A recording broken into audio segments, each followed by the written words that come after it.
They wanted a better life. What they got was a basement no one was supposed to find. In the slums of Seoul, the destitute Kim family sees a way out of their squalor when the son, Ki-woo, lands a tutoring job with a wealthy family. Through a series of clever, ruthless cons, the Kims infiltrate the household, replacing the existing staff one by one, until the entire family is employed under false pretenses. However, their parasitic existence is shattered when a hidden secret emerges, one that threatens to destroy everything they've worked for.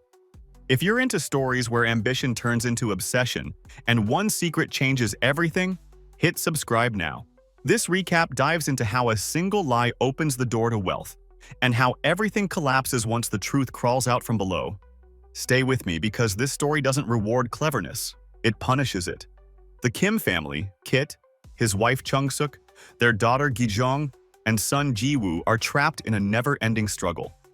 They fight daily to stay afloat in the cramped, semi-basement flat they call home, struggling to survive in a world that offers them no easy way out. Located in a poor, run-down area of Seoul, they cramp together by the toilet, the only spot where the faintest Wi-Fi signal from their neighbor reaches. During fumigation, they're forced to breathe in the poisonous pesticide fumes as they leave the windows open to let the chemicals kill the bugs in their home.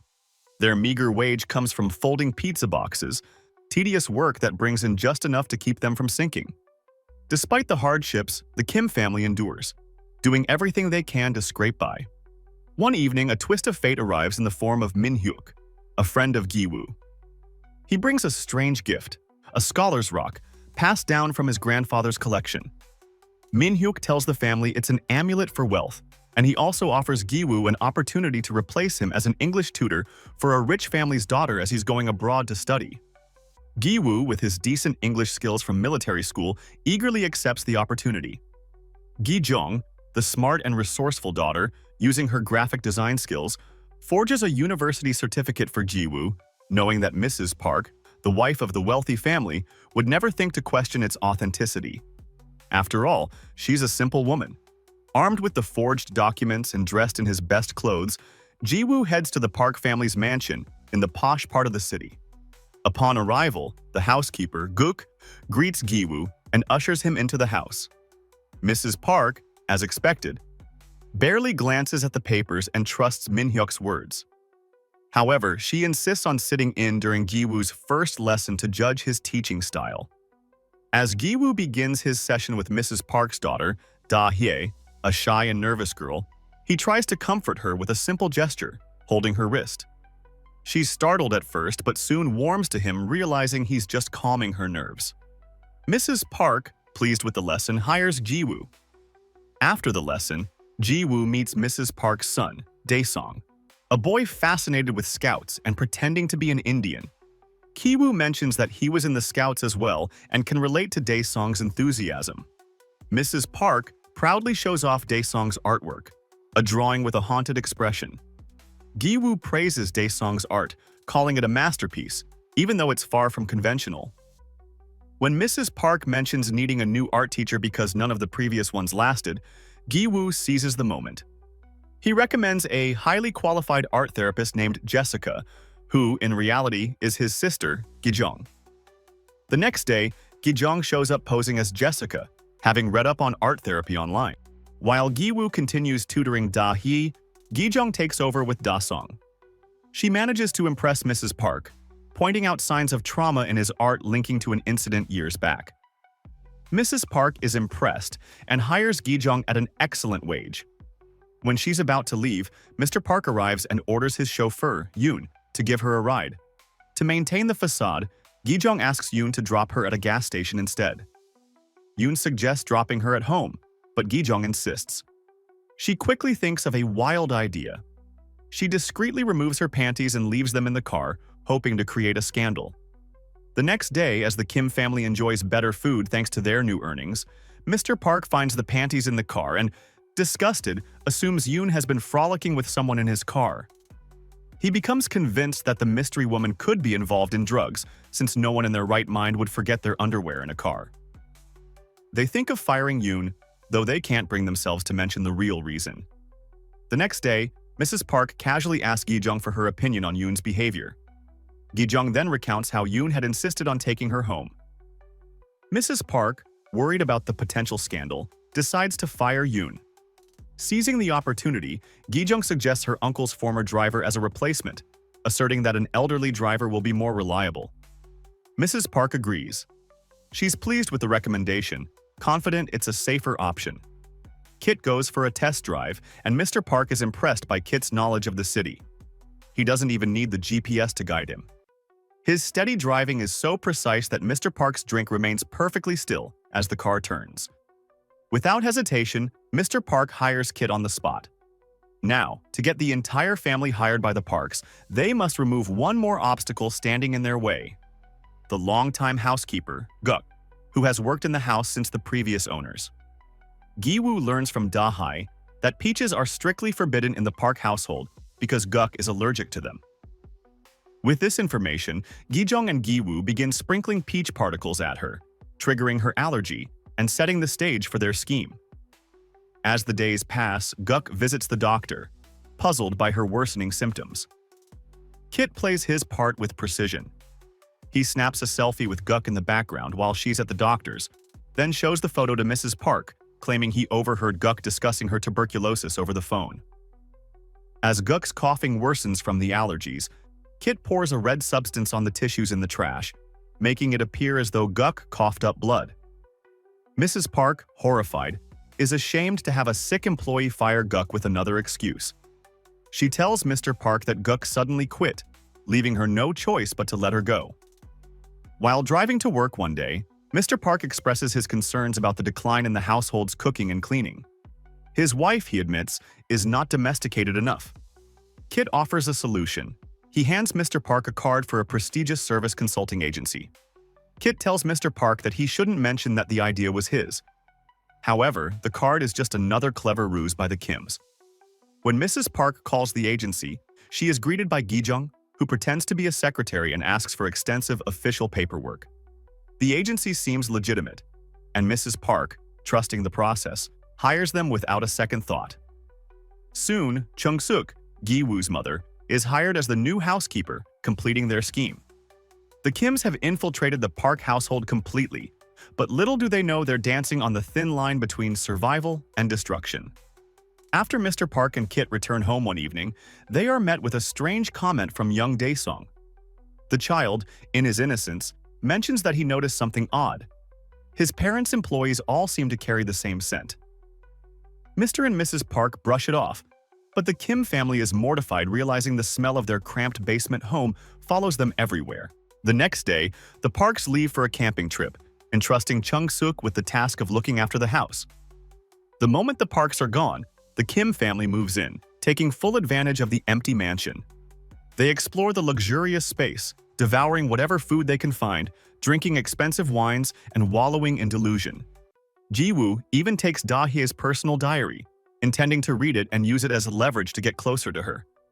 As the storm rages outside, the Kims lose themselves in their fantasies of wealth, imagining what it would be like to marry into this kind of lifestyle.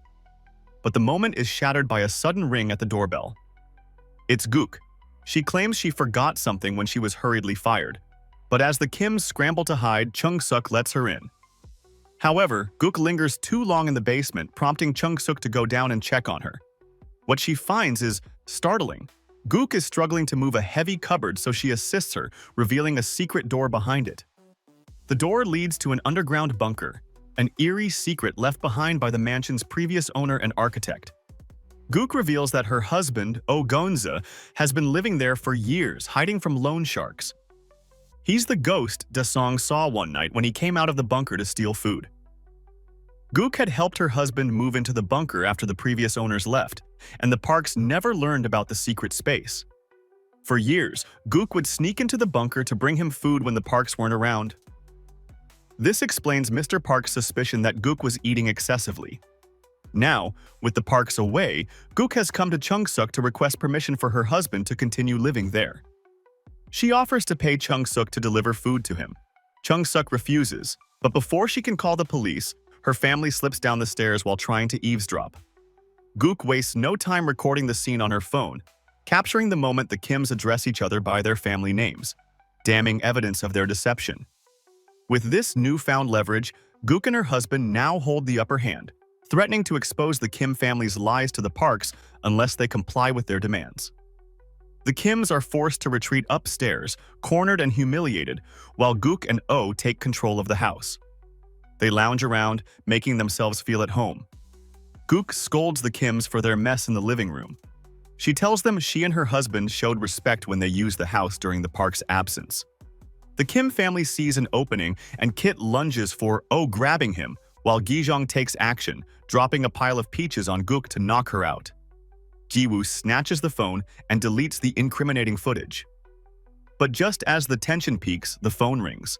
Chung-suk answers, and her face falls when Mrs. Park says they are returning early due to the storm, and asks Chung-suk to prepare noodles for Da-song as they're a few minutes away. The Kims spring into action, scramble to clear their mess before the Parks arrive home. Chung-suk rushes to the kitchen to start cooking. Kit drags Oh down to the basement and ties him up. Gi-jong hastily hides the trash under the furniture, while Gi-woo carries the unconscious Gook down to the bunker. As he rushes back upstairs to return Da-hye's diary, the Park family returns home, oblivious to the chaos unfolding inside their mansion.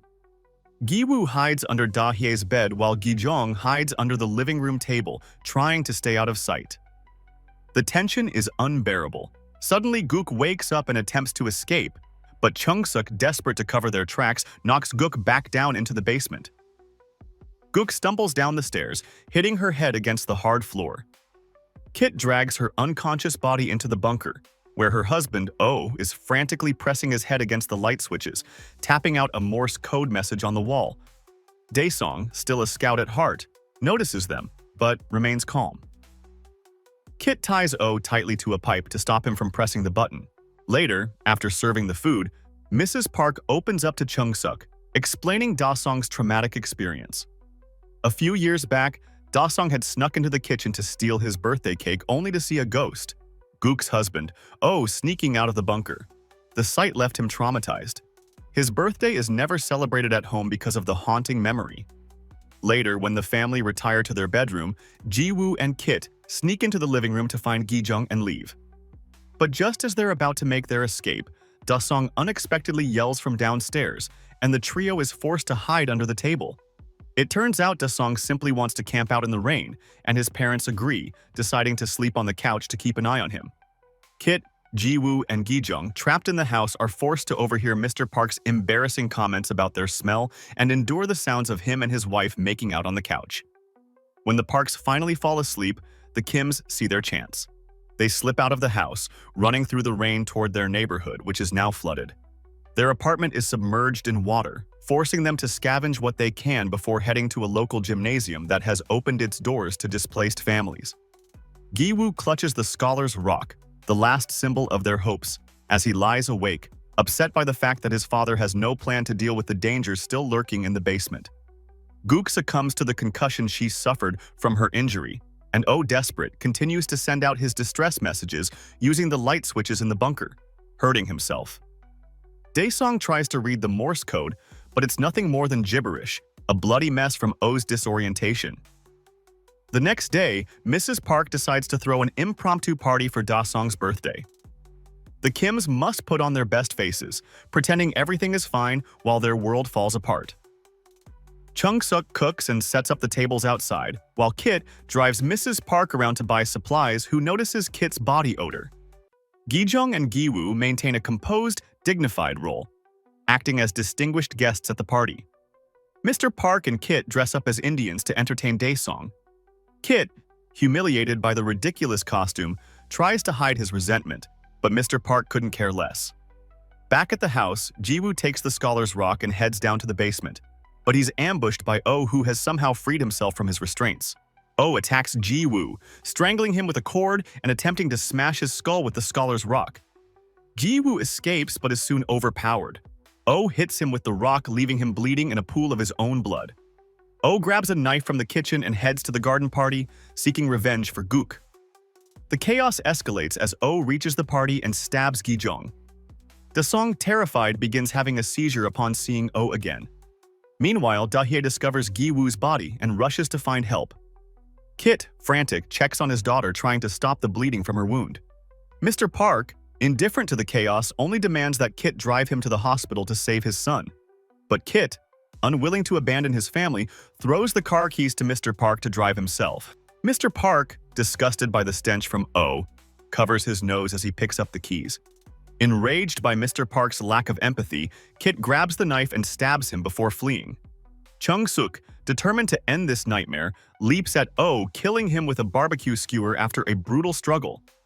The once hopeful dream of a better life has devolved into chaos, and the Kim family's world has been irrevocably changed. Weeks pass, and Gi-woo wakes up, groggy and disoriented, from brain surgery. But soon, the tragedy dawns on him. His sister, Gi-jong, is dead, and his father, Kit, has disappeared. Chung-suk is arrested, tried for murder, but is released on probation after the events were ruled self-defense. What was once the lively, happy Park mansion now stands abandoned and hollow, the Parks forced to move out after the tragedy. Ji-woo and his mother have no clue where Kit is. The detectives had trailed them for weeks, convinced they knew his location, but eventually they gave up as the case loses steam. Months later, Ji-woo climbs to the peak of a mountain to watch the Park mansion, now owned by a German family. They remain oblivious to the dark history it holds. But as Ji-woo watches, something strange catches his eye. The lights flicker, a message in Morse code. It's his father, alive and hiding in the bunker beneath the house. Kit, it turns out, has been living in the bunker all this time, surviving by raiding the kitchen at night. He's buried Gook in the backyard. Every night, Kit sends out Morse code, hoping his son will notice the signals. Meanwhile, Gi-woo still lives in their old apartment with his mother, haunted by the past. In a moment of resolve, Gi-woo writes a letter to his father. He promises that he will work hard, earn enough money, and one day buy the house back and reunite with him. He'll bring them both out of the shadows of their past. The letter, a final thread of hope, is sent into the world, a symbol of Gi-woo's determination to rebuild everything that's been lost. And this is the moment everything finally breaks. Not because of monsters, not because of fate, but because humiliation, resentment, and silence have been piling up for far too long. If stories like this hit you harder than jump scares, where class, pride, and buried anger turn ordinary people into ticking bombs, subscribe for more deep dive recaps like this. And tell me in the comments, was this tragedy inevitable, or was there still a way out?